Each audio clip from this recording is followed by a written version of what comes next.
台中大雅有一对读高中的双生仔兄弟，平常时因爸母伫咧夜市摆摊做生意，因休困时嘛会去斗相共。这两个囡仔课业嘛拢毋免爸母来烦恼。今年伫咧高中的会考摕到5A 10个加的好成绩，未来会做伙去读第一志愿台中一中，继续来打拼读册。摕会考成绩单，这对姓姚的双生仔兄弟，伫今年高中会考表现正赞，摕5A 10加的好成绩。希望就是3年后的学测，希望自己的成绩也可以这么好。然后就是自己主要是可能会想要进入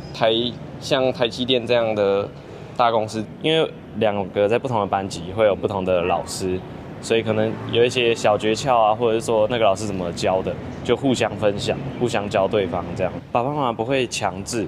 对，就可能会问我们一下，然后其实主要就是我们也想要去为他们分担一点工作。这对双生仔兄弟读台中大雅大华高中，这摆高中会考2人拢考5A 10加的好成绩，确定赢晋级第一志愿。爸爸妈妈平常时伫夜市摆摊，上班到新店，假日是伫苗栗或者是台中，用要无闲甲透早才会转去，无精力甲时间照顾两个兄弟。毋过2人真大心，毋但会去夜市斗相共，佫会利用时间来读册。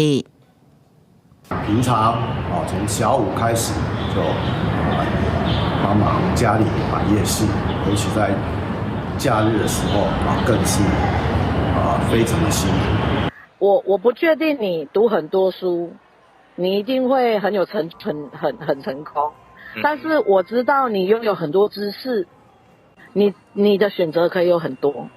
妈妈讲，夜市的生理是看天食饭，倒位有人就位倒位去，一礼拜起码有4天暗时拢爱摆摊。虽然无法度常常陪囡仔，毋过伊希望用家己做力鼓励两个兄弟，朝向家己的目标努力，未来对社会有贡献。记者综合报道。